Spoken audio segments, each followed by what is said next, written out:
हो तो जाओ, हम अपने प्राणों का त्याग करके भी अपने प्रियतम के प्राणों की रक्षा करेंगे। यदि घर में प्यार नहीं रखते तो मनमोहन नाम रखाया है क्यों। आपका नाम मनमोहन है कन्हैया, जिसके मन को देखते हो उसके मन को मोह लेते हो, जिसके मन को भी आप देख लेते हो, जो आपको देख ले एक बार उसका मन ग्रहण कर लेते हो, फिर वो अपने बस में नहीं रहता, फिर वो आपका ही बन जाता है कृष्ण। उन गोपियों को भी समझा के जब भगवान चले, श्री राधा जी मिली, किशोरी जी बोल पड़ी, कृष्ण हम तुम्हें रोकने के लिए नहीं आए, हम तुमको रोकने के लिए नहीं आए हैं, बस इतना वादा करके जाओ कि नित्य हमें तुम याद करोगे। किशोरी जी कहती हैं, मैं नित्य सरोवर में मथुरा के लिए यमुना के जल में इस पार से कमल के पुष्प को डालूंगी, और वो कमल का पुष्प जब तुम्हें मिलेगा तो मुझे लगेगा कि मेरी याद तुम्हारे हृदय में अभी भी बनी है। और जब तक भगवान मथुरा में रहे, किशोरी जी रोज एक कमल का पुष्प डालती हैं और यमुना में भगवान उस कमल के पुष्प को जाके ग्रहण करते हैं। इतना प्रेम है प्रभु का प्रति। श्री राधा जी कहते हैं, मैं जानती हूं धर्म के लिए आप जा रहे हो, कंस को मारने के लिए, मैं तुमको रोकूंगी नहीं, कन्हैया तुम जाओ। रथ में भगवान सवार हुए और रथ में सवार होकर प्रभु जी जाने लगे। पीछे पीछे जितनी गोपिकाएं हैं वो दौड़ पड़ी हैं, रोते हुए बिलखते हुए जा रही हैं, हे कृष्ण रुक जाओ, हे कृष्ण रुक जाओ, अगर आप चले गए तो हम अपने प्राण छोड़ देंगे। सबको रोता बिलखता छोड़ भगवान व्रत से मथुरा की ओर जा रहे हैं। अक्रूर जी के मन में चिंता हो गई कि कंस इन दोनों को मार देगा, वो भी नहीं जानते कि भगवान कौन है। अक्रूर जी को लगा कि यदि कंस मार देगा तो उसका पाप मुझे ही लगेगा, ये दोनों बड़े सुंदर बालक हैं, इनकी मृत्यु नहीं होनी चाहिए। अक्रूर जी के मन को देख के भगवान समझ गए और रास्ते में नदी में स्नान करते हुए अक्रूर जी को दो स्वरूप का भगवान ने दर्शन कराया। अक्रूर जी के संग नदी में गए, डुबकी लगाई, अक्रूर ने देखा अंदर भी भगवान है, और जब डुबकी लगा के बाहर आए तो रथ पे भी भगवान को बैठा हुआ देखा, वहां भी बैठे और यहां भी बैठे, दोनों जगह भगवान बैठे। और जब रथ पे भगवान सवार हुए, अक्रूर जी चले, कुब्जा नाम की दासी मिल गई। बहुत ध्यान से सुनना, कुब्जा नाम की दासी मिल गई। वो करती क्या है, बोले नित्य जाके कंस को तिलक लगाती है, उसका एक ही काम है, वो नित्य जाती है कंस को तिलक लगाती है। आज उसने रास्ते में भगवान की छवि को देख लिया, और भगवान कृष्ण की सूरत, मोहनी मूरत कितनी प्यारी है, उस छवि को जब उस कुब्जा ने देखा, एक टक भगवान को निहारने लगे। हा, इतने प्यारे, इतने सुंदर, इतनी प्यारी छवि तो मैंने जीवन में कभी किसी की देखी ही नहीं, इतना प्यारा तो मैंने कभी किसी को देखा ही नहीं। भगवान कहते हैं, देवी कौन हो? अपना परिचय दिया, मैं कंस की दासी हूं। करती क्या हो? तो कहा कि कंस को तिलक लगाती हूं। भगवान कहते हैं, मुझे लगाओगी?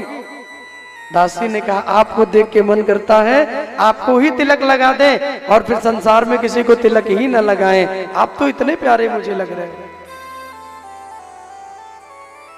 और तब भगवान उतरे नीचे रथ से। अब देखिए, कुब्जा जो है ना, वो 3 जगह से टेढ़ी है, बूढ़ी हो गई है, कुरूप है, सुंदर नहीं है, पीठ पे 2.5 किलो का कुबर भी है, बेचारी झुक के किसी तरीके चलती है।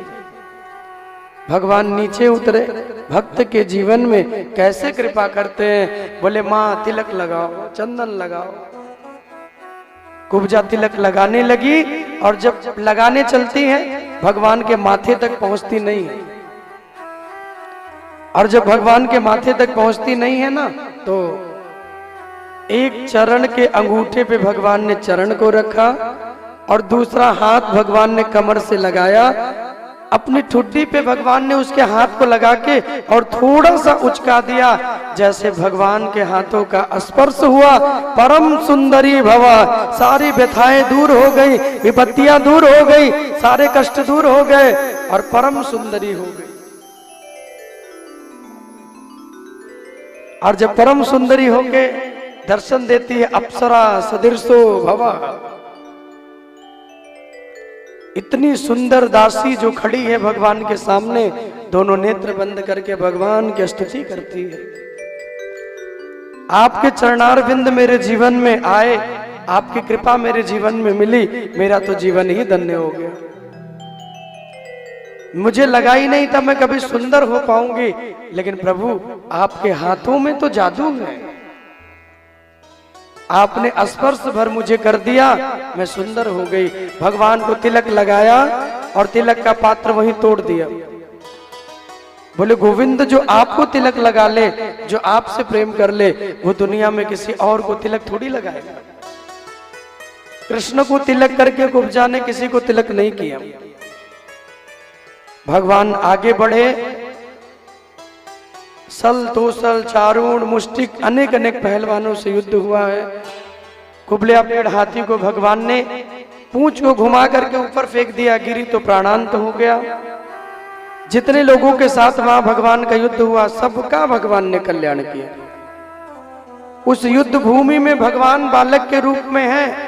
अजा की रही भावना जैसी, प्रभु मूरत देखी तिन तैसी, कि जाकी रही भावना जैसी, प्रभु मूरत देखी तिन तैसी।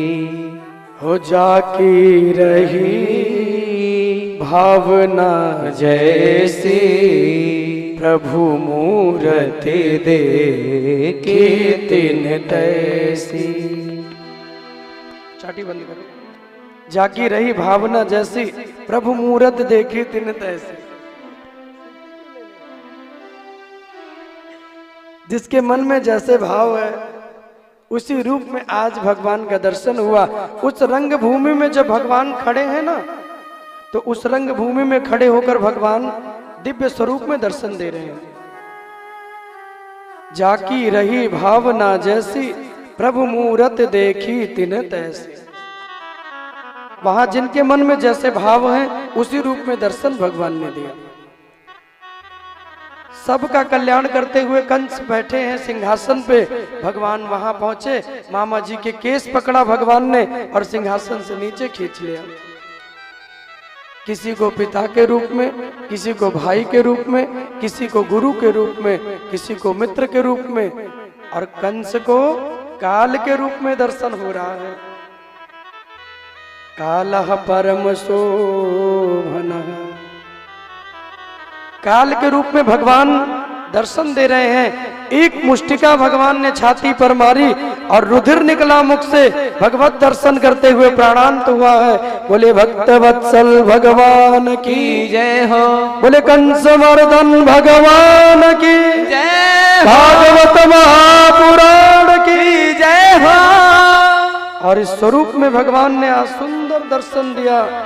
जिस जिसके मन में भगवान के दर्शनों का जैसा जैसा भाव था, उसी उसी रूप में सबने भगवान के दर्शन को किया।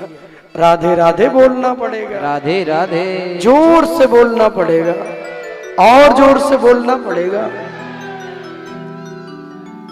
कंस का भगवान ने उद्धार किया, उग्रसेन जी को राजा बनाया, अपने माता पिता से मिलन हुआ, सांदीपनी गुरु जी के यहाँ पढ़ने के लिए गए, सुदामा जी से मित्रता हुई। और आइए चलते हैं कुंडनपुर में। वहां क्या है? बोले वहां भगवान का विवाह होगा। और उस कुंडनपुर में भीष्मक नाम के राजा रहते हैं। उनकी बेटी है रुक्मिणी जी, जो परम सुंदरी है। और कंस जो है ना, जब वो मरे तो उनकी दो पत्नियां थी, जो जरासंध की बेटियां थी। एक का नाम अस्ति और एक का नाम प्राप्ति। अस्ति और प्राप्ति दोनों विधवा हो गई। तो जरासंध ने 17 बार भगवान पे आक्रमण किया। युद्ध में भगवान ने हर बार उनको हरा के भेज दिया। 18वीं बार अपनी विजय के लिए ब्राह्मणों को बिठा के आए। कौन? जरासंध। 10,000 ब्राह्मणों को जब के लिए बिठा दिया, बोले मेरी विजय हो, नहीं तो आएंगे तुम्हारा सर काट देंगे। उनकी रक्षा के लिए भगवान 18वीं बार रण छोड़ के चले गए। रण ही छोड़ दिया। जहां भगवान का रण छोड़ नाम पड़ा, मुचकुंद राजा सो रहे थे, उनके द्वारा कालेवन को भगवान ने भस्म करवाया और समुद्र के बीचों बीच सोने की द्वारिका बना के जितने ब्रजवासी आए थे उनको भगवान ने द्वारिका में स्थान दिया। बोले द्वारिकाधीश भगवान की जय हो। अब भगवान की जो लीला होगी वो द्वारिका में होगी। ब्रज की लीला किए, मथुरा की लीला किए, अब भगवान द्वारिकाधीश बन गए। द्वारिका की लीला प्रारंभ हुई जहां भगवान का पहला विवाह हुआ श्री रुक्मिणी जी के संग में। भीष्मक राजा के 5 बेटे हैं, 1 बेटी है। रुक्मी, रुक्मकेश, रुक्ममाली, रुक्मबाहु अनेक नाम से बेटे हैं और रुक्मिणी नाम की एक कन्या है। भीष्मक राजा के यहाँ रोज कोई ना कोई साधु संत महात्मा ऋषि मुनि आते हैं और रोज भगवान की कथा होती है। और जैसा मैंने कहा कि जिनके घर में नित्य भगवान का नाम और संतों की सेवा होती रहती है, वहां मेरे प्रभु अपना वास बना के, उस घर को अपना मंदिर बना के, उस घर में भगवान हमेशा के लिए निवास करते हैं। आप भी अपने घर को मंदिर बनाना चाहें तो साधु सेवा, अतिथि सेवा जीवन में प्रारंभ करिए। रुक्मिणी जी रोज भगवान की कथा सुनती रही और मन ही मन रुक्मिणी जी ने भगवान को अपना पति वरण कर लिया।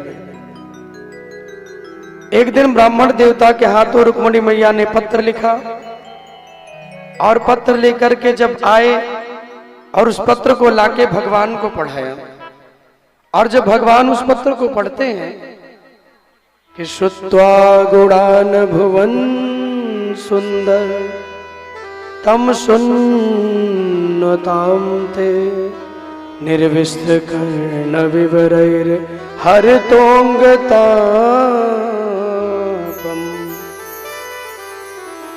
मैया ने पत्र बहुत प्रेम से लिखा, ब्राह्मण देवता के हाथों में पत्र दिया। बोले लेके जाइए, द्वारिकाधीश के महलों में जाके मेरे मन के भाव को द्वारिकाधीश तक पहुंचा दीजिए। और उस पत्र को लेके ब्राह्मण देवता आए। 7 श्लोकों में मैया ने अपने मन की जितनी बातें हैं वो सब मैया ने लिख दी। आपको मैंने देखा नहीं है, श्रुत्वा गुणान, आपके गुण को मैंने सुना है और केवल आपको बिना देखे, आपको सुन करके ही मैंने आपको अपना पति वरण कर लिया। आइए मेरा वरण करके मुझे ले जाइए। दूसरे श्लोक में लिखती हैं, आप तो सर्वशक्तिमान हैं। जैसे सिंह का कोई भाग हो, कोई सियार उस भाग को लेके नहीं जाता, वैसे आप आइए और मेरा वरण करके मुझे ले जाइए। रुक्मी नहीं चाहता कि मेरी बहन का विवाह द्वारिकाधीश के संग में हो। शिशुपाल उनके मित्र हैं, तो जाके शिशुपाल से बारात लाने की तारीख तय करके वहां से आ गए। 2 दिन बाद मैया का विवाह है। पत्र में माँ ने ये भी लिख दिया कि हमारे यहाँ विवाह से 1 दिन पूर्व कन्या को लेके गौरा पूजन के लिए जाते हैं, आप वहीं आना और मेरा वरण करके वहीं ले जाना। भगवान पत्र को पढ़ते हैं और रथ लेके कुंडनपुर की ओर भगवान चले, जहां बड़े ही सुंदर भाव से रुक्मिणी जी को लेके उनकी सखियां आती हैं और माता गौरा जी का पूजन करती हैं। और जब सखियां लेके आई गौरा पूजन के लिए, मैया सुंदर श्रृंगार हुआ, रथ में बिठाया, अपने सखियों के संग में माँ के पूजन मंदिर के लिए आ रही हैं और भगवान भी मंदिर के लिए रथ को लेके आ रहे। और बाबा के मानस की चौपाइयां कहती हैं, बड़े भाव से जरा प्रणाम करिएगा। जय जय गिरिवर राज किशोरी। जय जय गिरिवर राज किशोरी। जय महेश मुख चंद चकोरी। ओ जय महेश मुख चंद चकोरी। ओ जय जय गिरिवर राज किशोरी। जय महेश मुख चंद चकोरी। जय गजवदन सडानन माता। जय गज